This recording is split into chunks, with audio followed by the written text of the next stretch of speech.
नमस्कार, स्वागत है आपका बिहार समाचार में। बिहार वालों के लिए नीतीश सरकार ने सबसे बड़ी घोषणा कर दी है कि बिहार में 34 लाख नौकरी और रोजगार मिलेगा। साथ ही मौसम विभाग ने आज भी बिहार के अधिकांश जिलों में भारी बारिश का अलर्ट जारी कर दिया है। साथ ही मुख्यमंत्री नीतीश कुमार जी ने बिहार की जनता को भी कई बड़ी सौगात दिए हैं। बिहार के हर वर्ग के लिए नीतीश सरकार ने बड़ी घोषणाएं कर दी। तो आज बिहार और देश की बड़ी खबरों पर बात करेंगे। इससे पहले आपसे एक छोटी सी अनुरोध है, कृपया वीडियो को एक प्यारा सा लाइक अवश्य कर दीजिएगा। आपका लाइक करना ही हमारी मेहनत का फल होता है। देख लीजिए, मुख्यमंत्री नीतीश कुमार जी, ऐसे ही आपके सहयोगी दल भी बिहार में शराबबंदी को खत्म करने की मांग नहीं करते हैं। बिहार में सिर्फ नीतीश कुमार जी को छोड़कर हर किसी को पता है कि शराबबंदी बिहार में फेल है और इसे नहीं सही से लागू किया जा सकता है, क्योंकि बिहार में शराब को रोकने की जिम्मेदारी जिनको दी गई है, असल में शराब को बढ़ावा देने का काम वही लोग करते नजर आते हैं। जिन पुलिस वालों को नीतीश सरकार ने कसम खिलाई है कि वे जिंदगी में कभी भी शराब को हाथ नहीं लगाएंगे और ना ही शराब से जुड़े मामलों में कभी पकड़े जाएंगे, वही पुलिस वाले कभी शराब की तस्करी करते हुए, कभी शराब के नशे में, तो कभी थाने से शराब की बिक्री करते हुए पकड़े जाते हैं। और अब देखिए, बड़ी खबर है कि 8 साल से बिहार के शराब तस्करी करा रहा था ये अधिकारी, एसपी ने गिरफ्तारी का आदेश दिया। तो आखिर कौन है ये अधिकारी, जरा देखिए। बक्सर के उत्पाद अधीक्षक ही शराब तस्करों का मसीहा बन गए, जिसके बाद उसकी गिरफ्तारी के लिए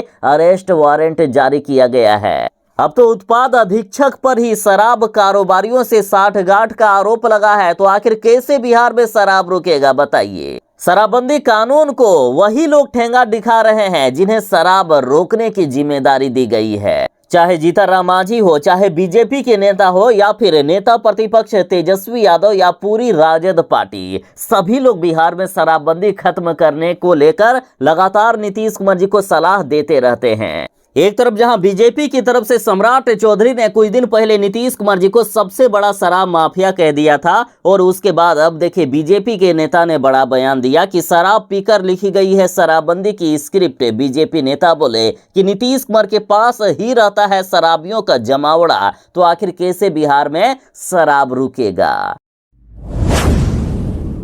बिहार वालों के लिए जरूरी सूचना। बिहार के 14 जिलों में मौसम विभाग ने मूसलाधार बारिश और वज्रपात की चेतावनी दे दी है। मूसलाधार बारिश कहने का मतलब है कि बारिश यदि शुरू होगी तो धीरे धीरे बारिश दिन भर होने वाली है। मौसम विभाग ने कहा है कि बिहार के 14 जिलों में मूसलाधार बारिश होगी। बाकी के जिलों में कहीं हल्की तो कहीं मध्यम दर्जे तक की बारिश हो सकती है। साथ ही मौसम विभाग ने बिहार के लगभग सभी जिलों में वज्रपात को लेकर हाई अलर्ट जारी किया है। देखिए, मौसम विज्ञान केंद्र पटना के अनुसार आज बिहार के जिन जिलों में मूसलाधार के साथ भारी बारिश हो सकती है वे जिले हैं पूर्वी चंपारण, पश्चिमी चंपारण, गया, बेगूसराय, बक्सर, कैमूर, रोहतास, लखीसराय, जमुई, बांका, नालंदा, मुंगेर, सहरसा, औरंगाबाद, जहानाबाद, नवादा, गोपालगंज, सिवान, गया, शेखपुरा, समस्तीपुर, बेगूसराय और अरवल। इन जिलों के लोगों को मौसम विभाग ने खास करके सावधान रहने की अपील की है। गांधी मैदान से मुख्यमंत्री नीतीश कुमार जी ने बड़ी घोषणा कर दी है कि बिहार की जनता को 34 लाख रोजगार दिया जाएगा। साथ ही मुख्यमंत्री जी ने कहा है कि इसी साल के अंत तक यानी दिसंबर 2024 तक अब 10 नहीं बल्कि 12 लाख सरकारी नौकरी दे देंगे, और टोटल रोजगार की बात करें तो 34 लाख रोजगार मिलेगा। और इसके लिए सरकार युद्ध स्तर पर काम कर रही है। देखिए, अभी फिलहाल बिहार में सरकारी आंकड़ों के अनुसार 5,16,000 नियुक्तियां की जा चुकी है। बाकी लगभग 7 लाख बहालियां अभी कुछ महीनों में होने वाली है। तो यदि आप ये सोच रहे हैं कि आखिर कुछ महीनों में 7 लाख के लगभग सरकारी नौकरी कैसे दी जाएगी, तो इसीलिए तो नीतीश कुमार जी बोले हैं कि इस पर अब युद्ध स्तर पर काम होगा। देखिए, एक तरफ जहां बिहार में 1,60,000 शिक्षकों की फिर से बहाली होने वाली है, और इसके लिए बिहार के शिक्षा मंत्री जी ने घोषणा कर दी है कि अगले ही महीने इसके लिए नोटिफिकेशन निकाल दिया जाएगा। साथ ही स्वास्थ्य विभाग में 4 महीनों के भीतर 45,000 से भी ज्यादा पदों पर बहाली होगी। और शिक्षा विभाग में जो बहाली होने वाली है उसमें से सबसे ज्यादा एएनएम की बहाली होगी। 15,089 पदों पर एएनएम की बहाली होगी। साथ ही पंचायती राज विभाग में 15,610 पदों पर बहाली की प्रक्रिया शुरू करने वाली है सरकार। साथ ही नीतीश सरकार ने घोषणा कर दी है कि बिहार में 20,000 सिपाही और 2,000 दरोगा की भी जल्द होगी बहाली और इसी महीने के अंत तक इस बहाली के लिए नोटिफिकेशन निकाला जा सकता है। साथ ही नीतीश कुमार जी ने कहा है कि बिहार में जिस भी विभाग में जितने भी पद खाली हैं सभी में बहाली की प्रक्रिया शुरू करने के लिए हमने तैयारी शुरू कर दी है और इस पर युद्ध स्तर पर काम हो रहा है।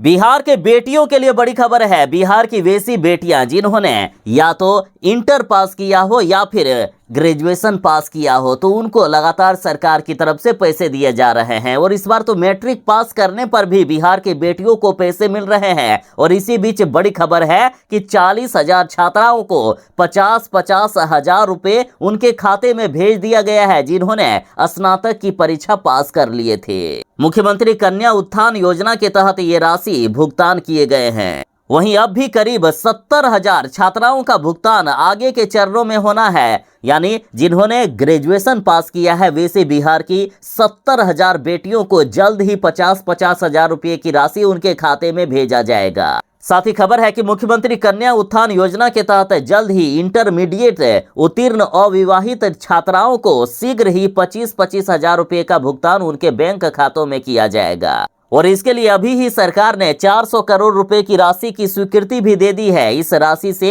1,60,000 लड़कियों के खाते में प्रोत्साहन की राशि का भुगतान होगा। वहीं जो लड़कियां बच जाएगी उन्हें आगे के चरण में पैसे का भुगतान होगा।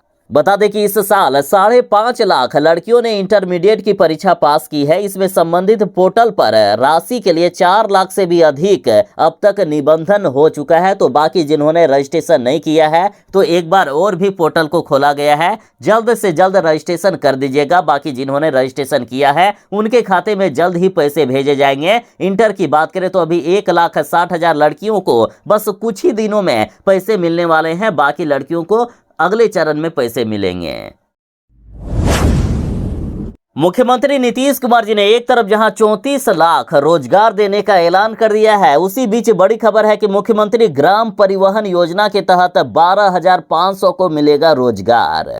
और सुनिए, मुख्यमंत्री प्रखंड परिवहन योजना के तहत गाड़ी खरीदने पर 5 लाख रुपया तक का अनुदान की राशि नीतीश सरकार देगी। इस योजना के तहत आप सिर्फ बस ही नहीं बल्कि अन्य भी गाड़ियां खरीद सकते हैं। इस योजना का लाभ SC, ST और OBC वालों को मिलेगा। जनरल को इस योजना का लाभ नहीं मिलेगा और प्रत्येक पंचायत में 7 लोगों को इस योजना का लाभ दिया जाएगा। इस योजना के तहत 4 अनुसूचित जाति जनजाति व 3 अत्यंत पिछड़ा वर्ग के सदस्यों को अर्थात 7 लाभुकों को सरकार वाहन देने वाली है। यदि आप कोई सामान्य वाहन खरीदना चाहते हैं तो भी अनुदान की राशि मिलेगा। ई-रिक्शा पर भी मिलेगा और एम्बुलेंस पर भी मिलेगा। सामान्य वाहन की खरीद पर 50% का अनुदान या अधिकतम 1 लाख रुपया तक सरकार देगी। तो वहीं यदि ई-रिक्शा खरीदते हैं तो अधिकतम 75,000 रुपया तक का सरकार अनुदान की राशि देंगे और यदि कोई एम्बुलेंस खरीदना चाहते हैं तो सरकार की तरफ से 2 लाख रुपया अनुदान के रूप में मिलेगा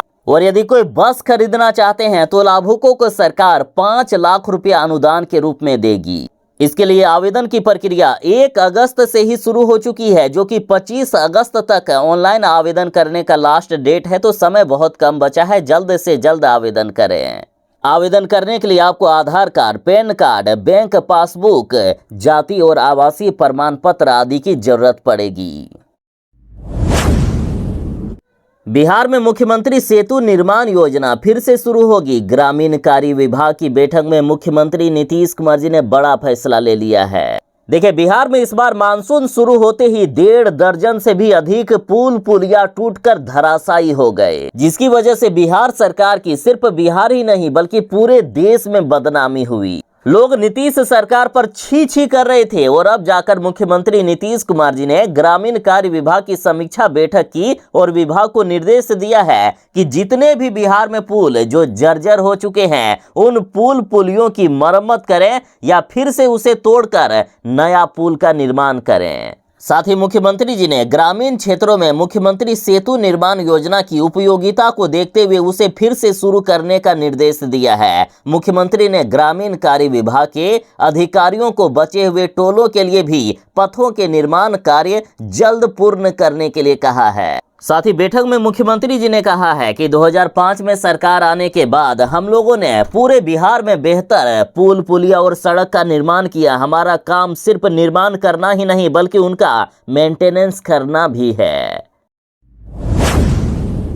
मुख्यमंत्री नीतीश कुमार जी ने बिहार के नियोजित शिक्षकों से कहा है कि नियोजित शिक्षक भी हमेशा चाहते थे कि उन्हें सरकारी शिक्षक बनाया जाए। इसे देखते हुए इन सभी शिक्षकों को सक्षमता परीक्षा के माध्यम से सरकारी शिक्षक बनने के अवसर दिए गए हैं और पहली सक्षमता परीक्षा में पास होकर लगभग 1,80,000 नियोजित शिक्षक सरकारी शिक्षक बन गए हैं। जो शिक्षक अब बचे हुए हैं उन्हें भी सरकारी शिक्षक बनाया जा रहा है। साथ ही मुख्यमंत्री जी ने कहा है कि सक्षमता परीक्षा उत्तीर्ण नियोजित शिक्षकों की पद स्थापना सितंबर में होगी। काउंसलिंग प्रक्रिया 30 अगस्त तक पूरी कर दी जाएगी और 80,000 नियोजित शिक्षकों की काउंसलिंग प्रक्रिया पूरी है और अभी 1,87,000 शिक्षकों की काउंसलिंग होनी है। सक्षमता परीक्षा उत्तीर्ण नियोजित शिक्षकों की पद स्थापना सितंबर महीने में कर दी जाएगी। सहारा निवेशकों के लिए बड़ी खबर है। सहारा निवेशकों के जिनके पैसे अभी तक नहीं मिले हैं उनके लिए बिहार सरकार के बाद अब केंद्र सरकार ने बड़ी घोषणा कर दी है कि सहारा निवेशकों के अब तक 362 करोड़ रुपए लौटा दिए गए हैं और इस बार एक ही बार में सारे के सारे पैसे लौटाए जाएंगे। देखिए, सहारा ग्रुप ने देश के 26 राज्यों के 2,76,00,000 छोटे निवेशकों से लगभग 80,000 करोड़ रुपए जमा किए थे और अभी 4,20,000 से भी अधिक निवेशकों के 362 करोड़ रुपए वापस कर दिए गए हैं। साथ ही अमित शाह जी ने भरोसा दिलाया है कि इस बार एक ही बार में सारे के सारे पैसे सहारा निवेशकों के वापस किए जा सकते हैं। जिनके ज्यादा पैसे होंगे उनको 2 बार में पैसे मिलेंगे, लेकिन जिनके कम पैसे बचे हैं उनको अब एक ही बार में पैसे दिए जाएंगे। पश्चिम बंगाल के कोलकाता में महिला डॉक्टर की रेप के बाद उनकी हत्या कर दी गई तो उस मामले में बिहार में भारी बवाल हो रहा है। शुक्रवार को भी बिहार के लगभग सभी अस्पतालों में सारी सेवाएं बंद रही। डॉक्टर समेत सभी कर्मियों ने हड़ताल कर दिया है। सिर्फ इमरजेंसी सेवाएं ही चालू है। और सुनिए जरूरी सूचना कि बिहार में आज शनिवार को भी सरकारी अस्पतालों में लटका रहेगा ताला। देखिए, इंडियन मेडिकल एसोसिएशन यानी IMA की बिहार शाखा ने शनिवार को भी बिहार के सभी सरकारी अस्पतालों में OPD और रूटीन सर्जरी को विरोध स्वरूप बंद रखने का निर्णय लिया है। पिछले 3 दिनों से लगातार सरकारी अस्पतालों में OPD और रूटीन सर्जरी कार्य बहिष्कार पर है। विरोध में जूनियर डॉक्टरों ने इमरजेंसी कार्य को ठप रखा है, जिससे लाचार मरीजों और उनके परिजनों को काफी परेशानी हो रही है। साथ ही IMA ने यह भी चेतावनी दी है कि जल्द से जल्द यदि पीड़ित महिला को न्याय नहीं मिला तो ये हड़ताल आगे भी जारी रहेगा। बिहार में अनाज भंडारण की समस्या होगी दूर। 6 महीने के अंदर हर जिले में बनेंगे गोदाम। देखिए, रखरखाव के अभाव में बिहार में हर साल लाखों टन अनाज बर्बाद हो जाता है, लेकिन अब ऐसा नहीं होगा। दरअसल राज्य के सहकारिता मंत्री प्रेम कुमार ने दावा किया है कि बिहार में किसानों के अनाज के भंडारण को लेकर जो दिक्कतें हो रही थी उसको देखते हुए सहकारिता विभाग ने बिहार के सभी जिलों में गोदाम बनाने का निर्णय लिया है और बड़े बड़े गोदाम बनाए जाएंगे और सिर्फ 6 महीने में गोदाम बनकर तैयार भी हो जाएगा। और इसके लिए बिहार सरकार ने 100 करोड़ 21 लाख रुपए पैक्स को जारी भी कर दिए हैं। आपको बता दें कि बिहार में हर साल अनाज की इतनी बर्बादी होती है कि 1 साल तक खा सकती है केरल की पूरी आबादी। मतलब 1 साल तक केरल की पूरी जनता जितना अनाज खा सकती है उतना बिहार में हर साल अनाज बर्बाद हो जा रहा है। बिहार वालों के बल्ले बल्ले हो गई है। बिहटा एयरपोर्ट का रास्ता साफ हो गया है। केंद्रीय कैबिनेट ने 1,413 करोड़ रुपए की मंजूरी दे दी। देखिए, पटना के बिहटा में दूसरा एयरपोर्ट बनने के लिए केंद्र सरकार ने मंजूरी दे दी है। आज केंद्रीय कैबिनेट की बैठक में बिहटा में न्यू इंटीग्रेटेड टर्मिनल बिल्डिंग की मंजूरी दी गई है। बिहटा एयरपोर्ट के लिए 1413 करोड़ रुपए मंजूर किए गए हैं। बिहटा में नए सिविल इंक्लेव के विकास के प्रस्ताव को भी मंजूरी दी गई है। बिहटा में नया एयरपोर्ट बन जाने से पटना एयरपोर्ट पर विमानों का दबाव अब कम होगा। बिहार के लालू परिवार के लिए ये कहावत बिल्कुल सटीक बैठता है कि अपना काम बनता, भाड़ में जाए जनता। देखिए, पश्चिम बंगाल के कोलकाता में पूरे देश की सबसे अप्रिय घटना हो गई है। एक महिला डॉक्टर के साथ रेप के बाद उनकी हत्या कर दी गई, लेकिन इस पर लालू परिवार मौन है, एक शब्द तक नहीं बोल पा रहा है, क्योंकि पश्चिम बंगाल में है ममता बनर्जी की सरकार और ममता बनर्जी है इंडिया गठबंधन की। लालू परिवार भी शामिल है इंडिया गठबंधन में और यही सब कारण है जिससे तेजस्वी यादव चुनाव नहीं जीत पाते हैं। और इधर देखिए, भाजपा विधायक पवन जायसवाल ने लालू परिवार पर हमला करते हुए कहा कि देश में जब जब बड़ी अप्रिय घटना हो जाती है लालू परिवार ऐसे ही चुप्पी साध लेते हैं, लेकिन जब जब कोई घोटाले की बात आएगी तो लालू परिवार का नाम सबसे आगे आ जाएगा। देश की जनता जरा देख लीजिए इंडिया गठबंधन की सरकार में क्या हो रहा है। कोलकाता के आरजी कर मेडिकल कॉलेज में महिला डॉक्टर की रेप के बाद हत्या से पूरे देश में आक्रोश है। वहीं उत्तर प्रदेश के कन्नौज में समाजवादी पार्टी के नेता नवाब सिंह यादव ने नाबालिग लड़की के साथ रेप का प्रयास कर दिया और उनकी गिरफ्तारी से अब राजनीति और भी गर्म हो गई है। और इन दोनों घटनाओं को लेकर लालू परिवार ने चुप्पी साध दिए हैं और शायद इसलिए भी क्योंकि पश्चिम बंगाल में ममता बनर्जी की सरकार है और उत्तर प्रदेश में समाजवादी पार्टी के नेता ने इतना बड़ा कांड किया हो। बाकी ऐसी घटना पर आपको क्या लगता है? क्या लालू परिवार को ऐसे ही चुप रहना चाहिए? जिन पर जनता भरोसा करती है उन तेजस्वी यादव को चुप रहना चाहिए? कमेंट में अपनी राय बताइएगा।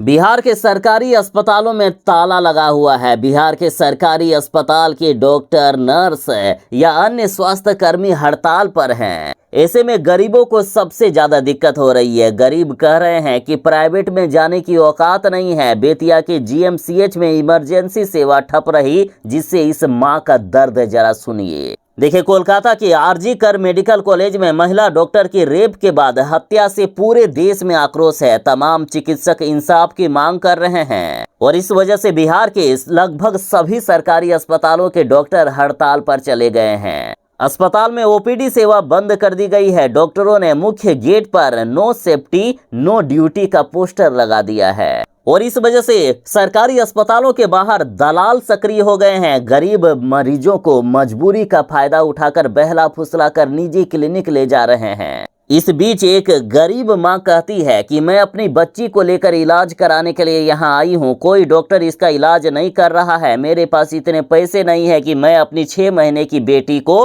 प्राइवेट अस्पताल इलाज कराने के लिए ले जा पाऊं। तो इस तरह से कई सारी परेशानियां हैं सरकारी अस्पतालों में। जो गरीब मरीज हैं वे लगातार डॉक्टरों की राह देख रहे हैं, भगवान की राह देख रहे हैं, लेकिन कोई इनकी सुनने वाला नहीं है। बिहार सरकार ने बड़ा फैसला लिया है कि अब अटल जी की पुण्यतिथि पर होगा बिहार में राजकीय समारोह। देखिए, देश के पूर्व प्रधानमंत्री भारत रत्न अटल बिहारी वाजपेयी की पुण्यतिथि पर अब बिहार में राजकीय समारोह होगा। इससे पहले यह समारोह एक आम कार्यक्रम की तरह मनाया जाता था, लेकिन अब ये राजकीय कार्यक्रम होगा।